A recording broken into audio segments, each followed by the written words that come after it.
ಆಮೇಲೆ ಅದಲ್ದೇ ಇನ್ನು ಮೈಸೂರಿನಲ್ಲಿ ಒಂದಿಬ್ರು ಕಿಡಿಗೇಡಿಗಳಿದ್ದಾರೆ. ಒಬ್ಬ ಅವನು ಯಾರ ಕಿರಣ್ ಗೌಡ ಅಂತೆ, ಇನ್ನೊಬ್ಬ ಅವನ ಹೆಸರು ಯಾರೋ ಒಬ್ಬ ಬಫೂನು, ಒಬ್ಬ ಮಿಸ್ಟರ್ ಬೀನು. ಮೈಸೂರಿನಲ್ಲಿ ಒಬ್ಬ ಬಫೂನ್ ಇದ್ದಾನೆ, ಒಬ್ಬ ಮಿಸ್ಟರ್ ಬೀನ್ ಇದ್ದಾನೆ. ಇವರಿಬ್ರು ಈ ಖಾಲಿ ಡಬ್ಬಾ ಪ್ರತಾಪ್ ಸಿಂಹ ಅವರ ಶಿಷ್ಯಂದ್ರು.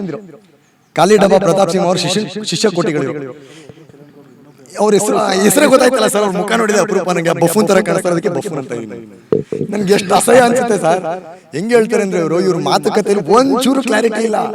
ನಾಳೆ ಬೆಳಿಗ್ಗೆ ಅಥವಾ ನೀವ್ ಯಾವಾಗ ಹೇಳ್ತೀರಾ 24x7 ನಾನು ಅವ್ರು ಹೇಳಿದಾರೆ ಶ್ರೀವತ್ಸಾರ್ ಅವರು ಒಂದು ಸಮುದ್ರ ಇದ್ದಂಗೆ ಅಂತ ಯಾರೋ ಒಬ್ಬ ಹೇಳಿದಾರೆ. ಸಮುದ್ರ ಅದು ಸಮುದ್ರ ಅಲ್ಲ, ವಿಷ ತುಂಬಿರೋ ಹಾಲ ತುಂಬಿರೋ ಸಮುದ್ರ ಅದು. ಅಲ್ಲಿ ಉಪ್ಪು ನೀರಿಲ್ಲ, ಸಿಹಿ ನೀರಿಲ್ಲ, ಅಲ್ಲಿರೋದು ಬರೀ ವಿಷ. ಎಲ್ಲೋದ್ರೂ ವಿಷ ಬಿತ್ತದೆ ನಿಮ್ಮ ನಾಯಕರ ಕೆಲಸ.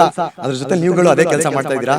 ಮಿನಿಮಮ್ ಕಾಮನ್ ಸೆನ್ಸ್ ಇಟ್ಕೊಂಡು ರಾಜಕಾರಣ ಮಾಡಿ. ನೀವಿಬ್ರು ಹೇಳ್ತಾ ಇರಲ್ಲ ಪ್ರಚಾರಕ್ಕೆ ಓವರ್ಟೇಕ್, ಒಬ್ಬಂಗಿಂತ ಒಬ್ಬ, ನಾನ್ ಮೊದ್ಲು ನೀನ್ ಮೊದ್ಲು, ನಾನ್ ಮೊದ್ಲು ನೀನ್ ಮೊದ್ಲು ಹೇಳಿಕೆಗಳು ತಗೋ. ಬೆಳಿಗ್ಗೆ ಸಂಜೆ ಸೋಷಿಯಲ್ ಮೀಡಿಯಾ ಓಪನ್ ಮಾಡಿದ್ರೆ ಬರೀ ಇವರೇ ಕಾಣ್ತಾರೆ ಸರ್. ಇವ್ರಿಗೆ ಸೋಷಿಯಲ್ ಮೀಡಿಯಾ ಹುಚ್ಚು, ಲೈಕ್ಸ್ ಕಮೆಂಟ್ಸ್ ಹುಚ್ಚು, ಆಯ್ತಾ? ಅದರಿಂದ ಅವ್ರ ಬಾಸ್ ಪ್ರತಾಪ್ ಸಿಂಹ ಇದಾರಲ್ಲ, ಅವ್ರಿಗೂ ಇದೇ ತರ ಮೀಡಿಯಾ ಮುಂದೆ ಮಾತಾಡಿ ಮಾತಾಡಿ ಮಾತಾಡಿ ಜನಗಳ ಹತ್ರ ಅನ್ಸ್ಕೊಂಡು, ಪಕ್ಷದವ್ರ ಹತ್ರ ಅನ್ಸ್ಕೊಂಡು ಇವತ್ತು ಅವ್ರಿಗೆ ಅಧಿಕಾರದಿಂದ ಏನೋ ಅಧಿಕಾರ ಕೊಡದೆ, ಟಿಕೆಟ್ ಕೊಡದೆ ಬಿಜೆಪಿ ಅವರ ಮನೇಲಿ ಕೂರಿಸಿದ್ರೆ. ಹಂಗೆ ಇವ್ರಿಬ್ರಿಗೂ ಹೇಳ್ತಾ ಇದೀನಿ, ಈ ಸುಮ್ನೆ ಬಾಯಿ ಇದೆ ಅಂದ್ಬಿಟ್ಟು ಎಲಿಬಿಲ್ ನಾಲ್ಗೆ ಅಂತ ಬಾಯಿ ಬಂದಂಗೆ ಮಾತಾಡಿ. ವಿಷಯ ಗೊತ್ತಿದ್ರೆ ಮಾತಾಡಿ. ಕಿರಣ್ ಗೌಡ ಓಪನ್ ಚಾಲೆಂಜ್ ಮಾಡ್ತಾನೆ,